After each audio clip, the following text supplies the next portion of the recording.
Bonsoir, nous sommes toujours au festival Détonation, deuxième jour, donc sur le site de la Friche à Besançon. J'allais dire sur le campus, mais non, à Besançon. Nous sommes en direct aussi sur Facebook, puisqu'on est filmé, vous pouvez nous voir, c'est streamé via le Facebook Radio Campus. Nous sommes avec Oulu pour une interview. Bonsoir. How you doing? You alright? So we don't speak English very well, so we'll... I'm sorry. It's all good. Okay. We are sorry that we don't speak French that well. Okay. We'll get through it though. It'll be a vibe. Ça va aller. Faut traduire en même temps, c'est vrai. Ouais. Donc moi, ma première question, c'est... j'ai lu pas mal d'interviews sur eux et ils sont définis comme du punk cérébral et j'aimerais bien qu'ils nous en parlent un peu plus. So, I heard... non, comment? Yeah. That you make some cerebral punk. Can you define it? Serial punk.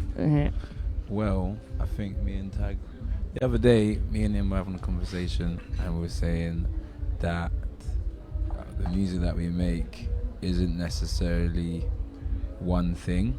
A lot of people have a hard time wondering what kind of music we make. And I think our genre is now post-pandemic music. That's what we're calling it.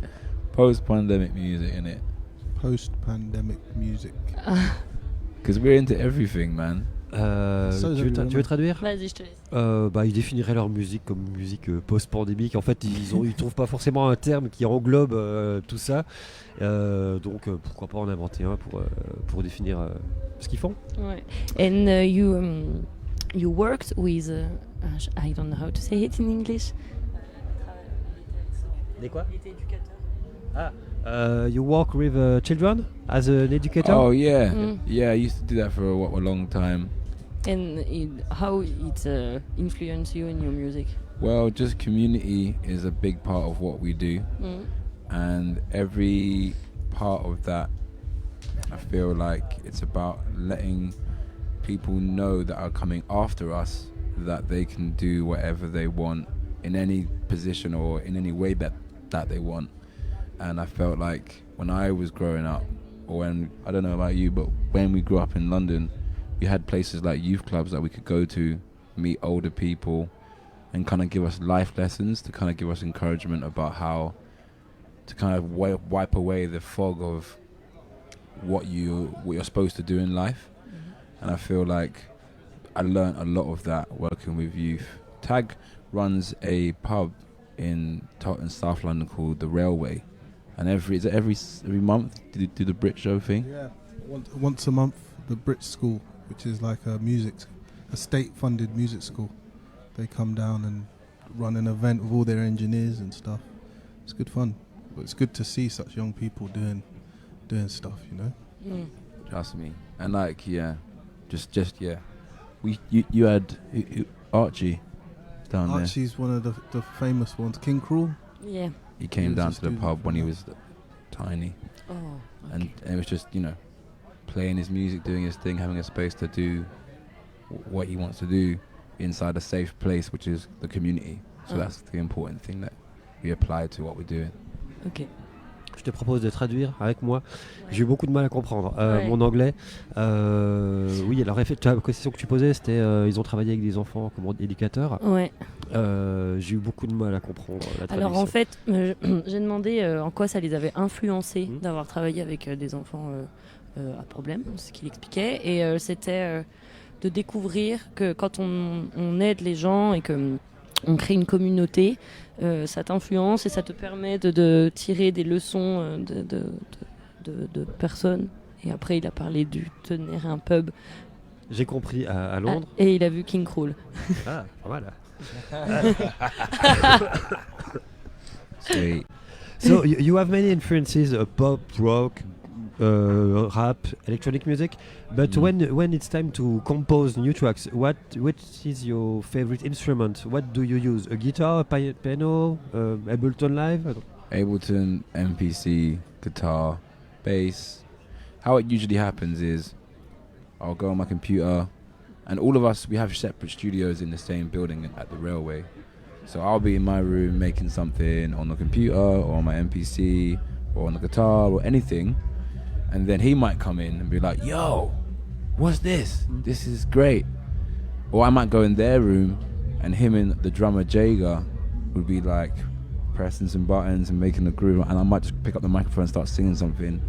And then after a while, things start accumulating where we've just got pieces of music that just get sewn together. A lot of the time when we play together, or I'll just make a long, or we'll have like a long jam for like 20 minutes, half an hour, and I'll take pieces out, sew them together, I'll remix it, chop it up, slice it up, and then we might play it live. So it's always the only way we make music is just making it feel good. If it feels good here, then cool. We don't really. It's like, let's make a dub tune. There might be elements of dub reggae in what we're doing. Sometimes it might come out like a dub reggae tune. Sometimes it might come out like a grunge tune with loads of dub delays, things like that. So it's just organic. Yeah. Alors ma question c'était, vu qu'il touche à beaucoup de genres différents, je lui demandais quand il arrive au moment où il doit composer, quels sont les instruments de prédilection. Moi c'est un piano, une guitare ou n'importe quoi. En fait la plupart du temps c'est sur Ableton Live. Pour ceux qui connaissent pas, c'est juste un logiciel tout bête, un séquenceur. Il se pose sur l'Ableton, il essaye des trucs, et puis des fois il y a un partenaire qui est là qui dit ah ben ok, il y a ça sonne, garde-le. Et il peut repartir de là, ou alors il crée plusieurs ébauches de tracks qui finalement fonctionnent bien entre elles, et au final ça se crée comme ça en fait. Oui, après voilà, il disait je pose la voix, la basse et tout ce qui va avec. Voilà, puisque c'est pratique d'être multi-instrumentiste. Ça quand on sait tout faire, on peut tout faire. Et quand on sait rien faire, on peut rien faire. Et ça c'est beau. When you go to clubs or events, where do you like to go, and does it inspire your music? You are eclectic, so when you prefer to go in a festival, in a club, in a Glastonbury or Fabric, or you don't care? I don't know. What do you think? Where's your favorite gig? Our favorite gig. Where would you prefer to play or to go to the Windmill? To go to yeah. To watch music. Yeah. Oh, the Windmill's a pretty good spot. The Windmill in Brixton, definitely. The Fox and Firkin in Lewisham can be a vibe. That's a good spot, isn't it? The Windmill in Brixton is like a lot of bands.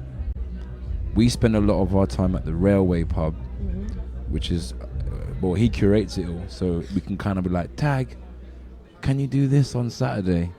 You know? Yeah, I guess my favourite place is going to the Railway because our studio is downstairs. We can just jam upstairs. There could be a party, and we know everybody. But I think overall, if I could pick anywhere to go and watch a gig, it'd probably just be in a low ceiling, dark club with really loud and quite small. I guess that is the Windmill. With a huge sound system, I can imagine. Yeah, exactly. Yeah, bass. Donc je lui demandais en gros, eux en tant que spectateurs, où ils aiment aller. Alors il a parlé de Brixton. Ouais, j'ai Brighton ou Brixton. Brixton, le Windmill. Brixton, ouais. Yeah, Brixton. Voilà, c'est un endroit où il aime bien aller, il connaît tout le monde. Non, c'est pas là où il connaît tout le monde, c'est le pub de son pote à côté, où il y a le studio en bas. Il y a le studio en bas et ils font des teufs. Voilà. Et donc, des jams. Ils aiment beaucoup les endroits très sombres, enfumés, et si possible avec un gros sound system et des grosses basses. Voilà. Un peu petit dans le noir, et on peut faire la tu fête. les connais toi, les endroits petits et noirs. Hein. Et c'est parti. Je te laisse poser une question, Romain, un petit peu. My guy. Hi, Romain. If you have the choice to play with an artist and where you want, what is your choice? Andre 3000. Oh wow, cool. Every single time. I thought that you prefer Travis Scott. Oh, he's another one. I would take Travis. Andre 3000, Travis Scott, Frank Ocean, Slipknot, Alex G. Slipknot? 100%. Yeah. But the 90s version. Yeah, okay. Yeah. What are you, Tug? You just said some pretty damn good artists, man. I can't top them off the top of my head. No, but for you though, if you could work with anyone, I know there's someone. He was gonna work with Lee Scratch. Oh. He was gonna do something before he passed away. Before he died, we were gonna make a record. but that didn't happen. That one, that's a Alright, there you go. that's a big one. And yeah, that's me, bro. Ok. Alors du coup, on leur a demandé s'ils pouvaient choisir un artiste et on a dit un lieu, mais ils l'ont pas dit, ou avec qui tu peux travailler où tu veux, qui tu choisirais. Donc on a eu Travis Scott. Bah eux ils l'ont dit en anglais, mais André 3000. 3000, ouais. Il nous dit 3000. Frank Ocean, I love Slipknot. Travis though. Travis is C'est vaste. Quand même Slipknot, je m'y attendais pas moi. Maybe last question. Do you get time? On a du temps? Okay.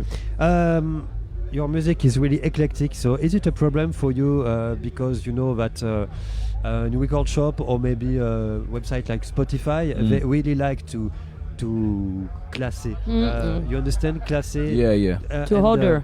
To order and Yeah, no, you're right. Is it? You're right. Yeah. Okay. Is it a problem for you because they Nah. don't know where to?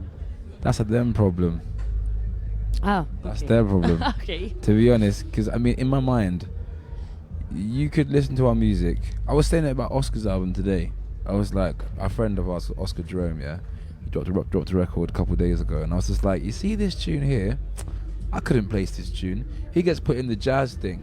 We used to get put in the jazz category, and then when South came out, it was the punk category, and then when you listen to the album, it's like the alternative category. I think they're gonna make a genre called post-pandemic, and it's Okay. gonna be our genre. Ça peut être. I think people. I think we're just gonna carve our own lane, man. I think it's an uphill fight, but it's not. It's not. I don't find it as a problem. I actually quite like it because it means that we can just be everywhere. Just keep surprising. Keep Exactly. showing different parts of your personality, you know, Exactly. parts of your life. Alors la question c'était, comme ils ont une musique très éclectique, je leur demandais si c'était un vrai problème pour classer leur disque chez un disquaire ou les plateformes, montrer des playlists, ça peut être compliqué. En fait ils estiment que c'est le problème des autres, artistes, eux ouais. ils s'en foutent, ils font leur musique et après c'est aux autres parfois de la classer où ils veulent, c'est pas vraiment quelque chose dont ils se soucient en fait. Bah, il a été classé jazz, il a été classé punk, et puis là c'est ce qu'il vient de redire, c'est qu'il voudrait créer le classement post-pandémique musique. One last question. The guys from this event said yesterday that it was really difficult to book UK artists now. Yeah. And he said we wanted more people from UK, but we did not do it because of the Brexit. That old It's thing. really with administrative problems. Yeah. He says so we will not book a lot of UK artists because of that. Yeah. Is it a problem for you, or do you have some people that work for you to help administrative problem? Yeah, I mean, I haven't found any problem apart from Carne and all of that. Just sort of people digging around in our equipment, being like, "What's this? What's that?" Apart from that, it's been pretty cash. We've done a lot of our gigs out of England for most of the year. Most of them have been Europe Yeah, than England. yeah. I mean, it's not really a problem for us. We have really good agent who's just on it, and I guess honestly, man, we'll play anywhere. If you just cover the flight, we'll be here. We'll just say we're coming to see our family. We'll just turn up. Alors ma question c'était par rapport au programmateur de ce festival Détonation qui disait hier qu'ils avaient eu des difficultés à booker des artistes anglais à cause du Brexit, à cause du côté administratif, des complications et qu'ils avaient renoncé finalement à booker énormément d'artistes britanniques et je leur demandais si eux ils avaient ressenti ce problème. Non, apparemment non, ils ont fait beaucoup de dates dans toute l'Europe. Okay. Beaucoup de dates en Angleterre, ils ont des agents, en tout cas une équipe qui travaille bien. Très honnête. Et pour le coup, non, ça leur a pas posé de problème en termes de développement, de carrière et de tournée. I have one last. What was your first record that you buy? I've got the answer, but I keep second guessing it. But I'm pretty sure the first record that I bought myself, it was two at the same time. I bought the Slipknot first album and the Gorillaz first album. Those are the first two. And the second time. Okay. But like they were at one time. But the first album that I actually had in my possession, I think, was MC Hammer. Ah.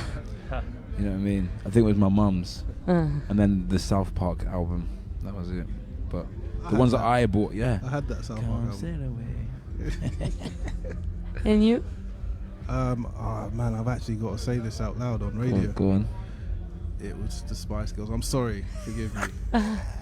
Forgive me. It was that. That's some good pop writing right there. That's But then the second one was System of a Down. Toxicity. Oh yeah. Big tune. Yeah. Mm. Du coup, je leur ai demandé quels étaient les premiers albums qu'ils avaient achetés. Donc, il y a eu Slipknot.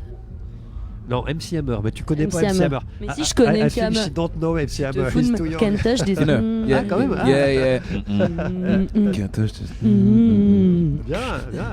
Waouh. Oh, ok. Yeah. Respect. Du coup, il a. Donc, So non, hard. mais c'était à sa maman, MC Hammer. Mais Ouais. lui, il s'est acheté pour la première fois l'album de Gorillaz, le premier de Slipknot en même temps. Yeah. Et son ami, je crois que c'était Outkast, mais je ne suis pas sûre. As you can see, we don't speak really well English in France. So good, bro. So can you tell us what your lyrics talk about for the people that will come to your concert tonight? A lot of it is stories that have come from lived experiences, and also things that I have seen myself, and how it relates to, I think just general human living. And a lot of the lyrics are trying to be written in a way that people are going to listen to the stories, either taking it on themselves as how it might make them feel, or just open a bit of space in their mind to bring sort of perspective to other people's situations before judging them.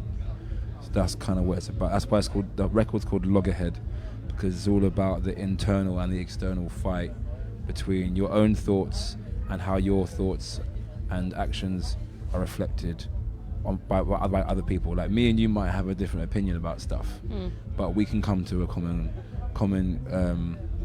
arrangement or agreement about what our opposing things are, or we might agree on it, or I might say to you, this is my friend, and hold that space in your head before you make your decision if about them as a person. So a lot of it's about headspace and reflection. Alors, tu vas m'aider là pour le coup. Ok. Ma question était, j'expliquais que les Français ont du mal avec l'anglais, comme on a pu le constater. Et donc, je lui demandais d'expliquer un petit peu aux gens qui vont venir le voir ce soir en concert, de quoi parlent ces textes, en gros. Et du coup, il a répondu que c'était par rapport aux expériences qu'il avait vécues et comment les pensées sont à l'intérieur de nous et comment elles ressortent, comment tes actions c'est le combat qu'il y a dans ton cerveau entre tes idées et la façon que tu as de les exprimer et de les laisser sortir. Bien. Une dernière petite question. Moi, c'est bon. So, thank you. You play tonight. Thank you. What time did you play? We play at 7:30. 7:30. Yeah, 7:30, man. Ok, on invite tout le monde à aller les voir. Venez à Détonation. Je sais pas s'il reste des billets. Je sais pas si on peut avoir des billets à la porte. On vous donnera la précision dernière tout à minute, l'heure. il en reste. Thank you. No worries. Have fun. Thank you very much. Merci. Merci. Merci d'être venu. Merci. Merci. Bless. Bye.